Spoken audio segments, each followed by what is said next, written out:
Star Citizen finally released footage of what hull munching is going to look like. So let's take a look at it together. And at the end, I'm going to give you my take on what the best version of hull munching will be and how Star Citizen can hopefully implement something fun.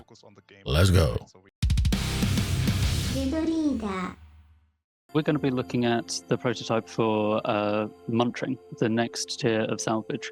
The idea being we need some way to take apart a larger ship and break it into little pieces so that you can then pick it up in your salvage ships, gain some material from that, and you'll be able to sell that later. Okay. But we're going to be looking at just the breaking a ship apart phase, which is what we're prototyping here. All right, so I guess let's take a look at this. Good.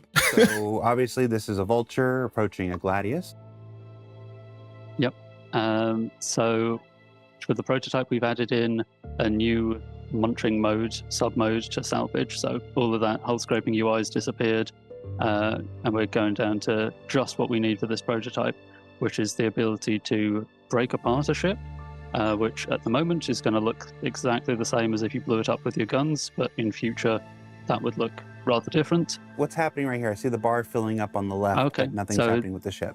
Yeah, so this is the placeholder for the actual gameplay that would happen here. Okay. The design will have some actual gameplay for what you have to do as a player. So, yeah, I guess that makes sense. I thought for a long while that when they were saying like hull munching, I mean, in the back of my mind, it was going to be that you could, break these ships apart. But I almost thought it was going to be like a Kit Kat or something. Like you'd break each piece off bit by bit, or it wasn't necessarily going to be like uniform, like pre-cut pieces, like when they blow up. I don't know, but I don't know why I thought that, because that's a lot more work than what they would likely have done, which was this, which is essentially just when you break it up, when you blow it up, it breaks into those individual pieces. But I guess it's how they handle salvaging those that it really matters. To break the ship apart, but we put in that little placeholder, which is just essentially a timer, a progress bar, based on how big the target is. And that is actually on purpose, because the question that we are asking in this prototype are more technical. That means that we shouldn't focus on the gameplay aspect, so we should keep the gameplay as minimal or as simple as possible. Yeah, and then proving the concept. So that we can fully focus on the technical bits of the prototype. Okay, so we saw it Prove it broken works. into some, what looked like normal debris, but now we got to break it into smaller munchable stuff. So we'll go back to the video here. So breaking it into normal debris is stuff that you've seen before, but when we have this bigger part, it doesn't come apart into more pieces naturally. So in this prototype, we are okay. So I know it's not going to look like this, but I did not think that we were going to like be breaking up the pieces into smaller pieces in general. I thought it was just good. In my mind, it was going to be more of like a grinder. Like you put a part of it in and slowly like rips it kind of apart thing. Deleting the thing and replacing it with loads of tiny little placeholder pieces to act as the munched apart debris. What you're also seeing is a prototype for how you will get those pieces into your cargo, which is a little suction field that grabs those little pieces, drags them towards the grinder in the mouth of the vulture, and from there they're converted into cargo. Suction field. I mean, that's just mining. Like the mining, what's it called? When you're like picking up all the stuff that you've mined that have gone on the ground or whatever, that tractor sort of sucking in thing. It's just a thing that already exists, and that's what I hate this just to be a mirror copy of that. So I'll tell you what we're doing, and then we can discuss later why we're doing that. Exactly. What we're doing right here is I want to test worst case performance conditions. They should not let the vulture be able to take apart an 890 jump. Like, I mean, even the idea of like the snapping bits off of a ship. Like, if this is just you go up to a ship and then you have to have a function to break any ship into pieces, that's ridiculous. Like, I really feel like there should be some sort of physicality to it, like the Kit Kat thing of snapping a piece off, and the idea of, like, you know, a tiny baby coming up to a giant Kit Kat. Like that baby ain't gonna be able to snap off that slice of that Kit Kat. Get that baby out of here, you know? I'm chucking in some console commands to load up or stream in several different landing zones at the same time, because otherwise, me as just one player on the server, I wouldn't really be loading that much. I wouldn't be stressing the server. So I'm going to stress it quite a lot by loading up as many landing zones as I can think of off the top of my head, basically, until I see that server FPS count go appreciably lower. And then only once I've done that am I going to step into the actual gameplay test. Wow, that the landing zones themselves can apparently stress the server out so badly. Like, you're pretty sure there's always someone loaded into those. Yeah. So we've got the server simulating PU conditions. All the landing zones are loaded at once instead of, you know, streaming in and out like they would normally would. So it's actually worse than you would see on a normal PU. Indeed, and we're going to see that immediately, that this breaking the ship apart that we saw work so nicely in the editor, well, I've really annoyed the server here because all of these pieces are popping in a not so great way, and I make a bit of a sarcastic comment about it in the console. It's important to create these conditions, you know, to test these things, not just in ideal conditions, not just the ideal universe of your own computer or even the PU when it's like first loads and nobody's in and everything's great. No, indeed. What I'm testing here is worse than we would hope it ever to. So it's going to be a giant cloud of things to vacuum up. It seems like far too magical.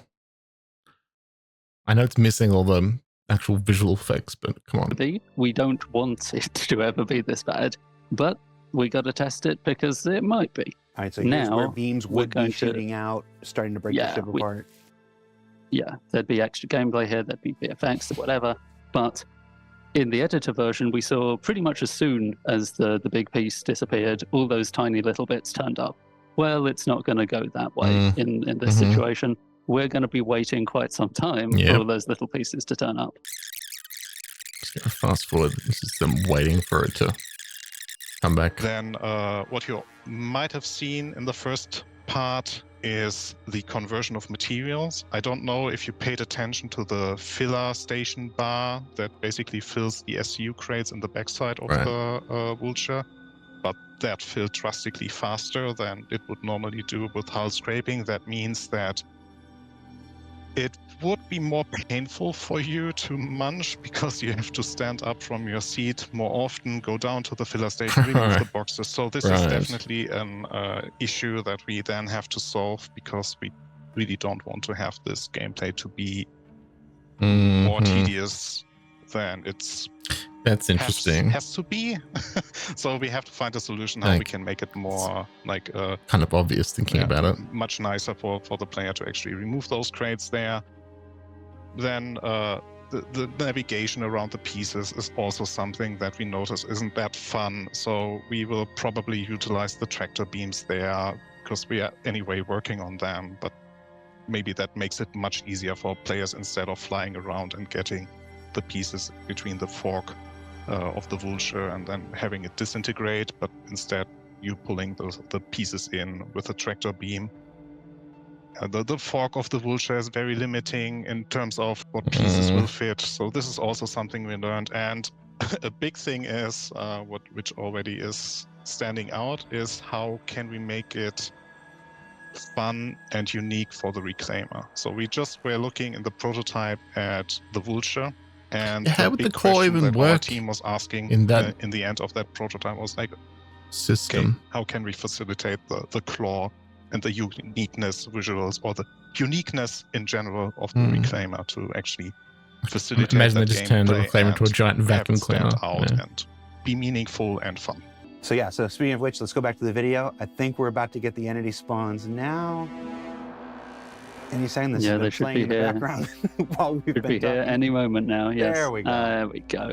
and a bit of a flicker as they come in, but they're finally here. So yeah, this tells us, well, in this worst case scenario, I have notes. Let's this open performance up is obviously Photoshop so unacceptable. I can show them off correctly, so I can get across what I'm thinking in my head here. Okay, so let's review what we just saw. We had the vulture say no. This is I've recreated space perfectly here, so let's pop that just so we know where we are. So what we saw is we saw vulture coming along to the Gladius, pressing a button which turns the Gladius into parts. It showed it just exploding, but it'd be a mini game or whatever. It's something to get it into this state where we've got sort of multiple parts around it. Then, and once again, the whole point of this is like they're saying that there's no gameplay into it. It's just about functionally breaking it down to its earliest part of what the gameplay would be like, and then sort of gamifying this whole process. So I get that, but this is just sort of explaining what that was. So as you get here, break it into these parts, and then break those individual Gladius parts into a mist. And then the idea was then to turn it into sucking up all that Gladius mist into it, which is just very similar to like mining. So what I was saying is that I felt in my mirror the entire time when I thought of hull munching, in the back of my mind, with the claw, with the grinders and everything, I kind of viewed it as like a crumpled can. In that, you'd start off as like your ship part, and then it would crumple down and it would get smaller and smaller. And yeah, that's how you would then get it down.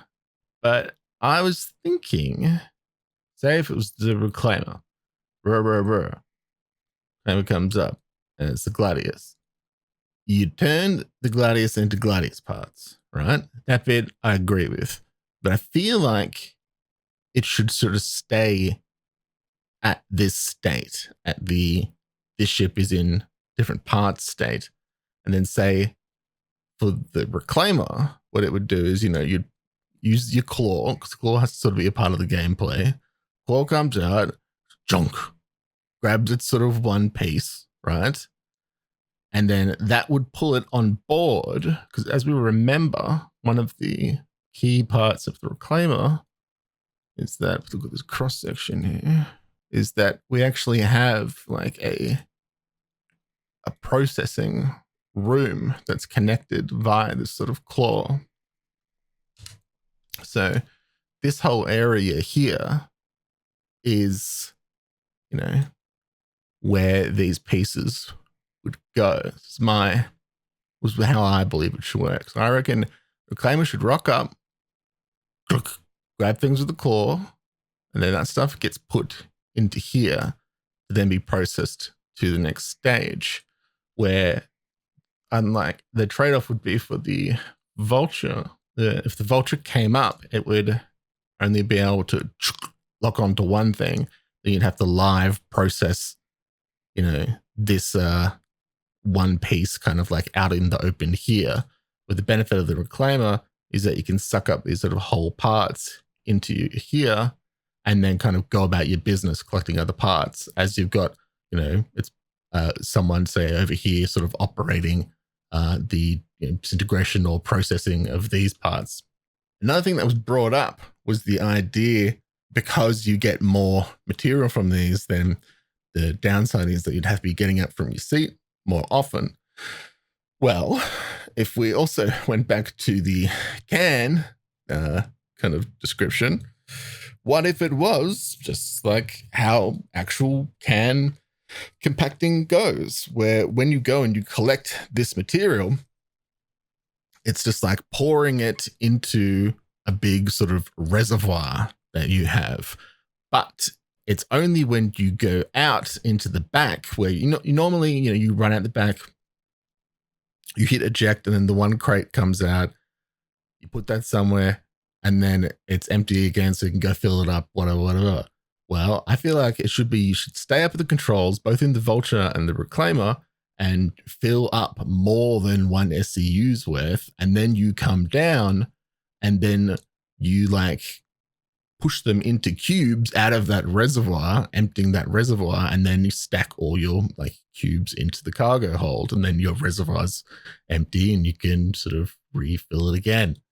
And then obviously the trade-off would be the Vulture doesn't have as big of a reservoir and has to sort of like hold on to, like lock in with a track beam or whatever, these individual pieces one by one, where the Reclaimer can come along, hull scrape, grab pieces of these, and then just kind of keep moving around, and then the ship can still fly and operate after it's grabbed each sort of piece, or the lasers have, you salvage laser guys have stripped every other piece, where a Vulture's got to be far more intimate with each piece one-on-one and sort of stay out there with it.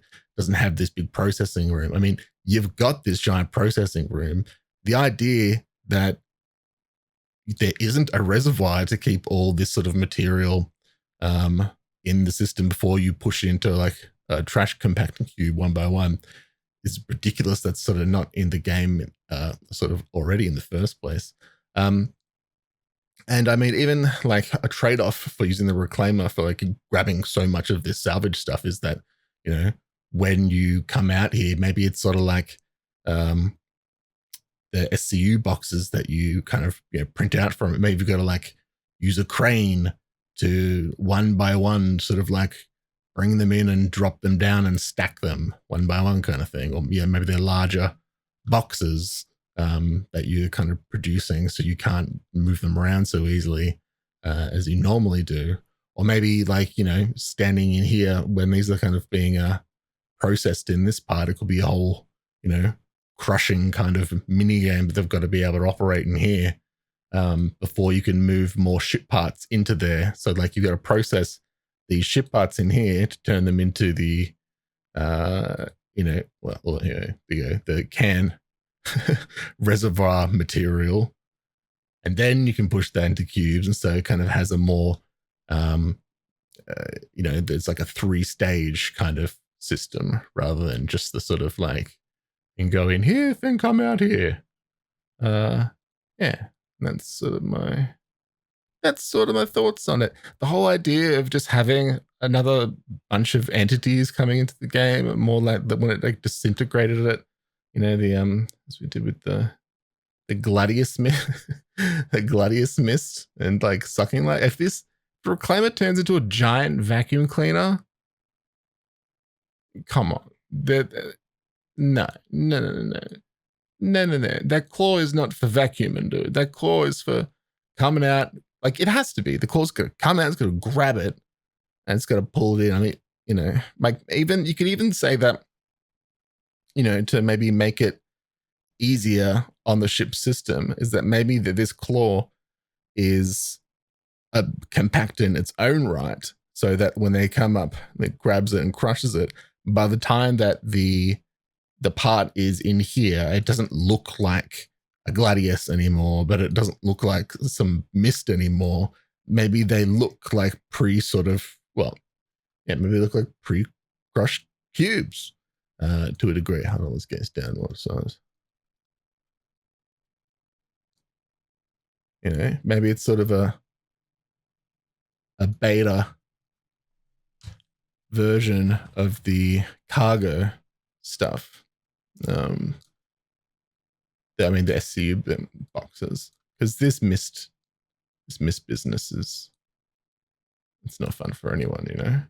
You crush these, it bites down, it's like a trash compactor there, and the cubes get moved along to the system into here. You got a mini game in here, which then finally, maybe you got to push them all sort of back bit by bit, and then and they go down a little conveyor belt. Then finally, you can kind of eject them out here as a proper saleable material and stock them up in this way. I reckon that would be some actual fun. But what do I know? Thanks again to all my patrons. You guys are the ones that make space possible. Without you, it would just be farting in a tin can and crying myself to sleep.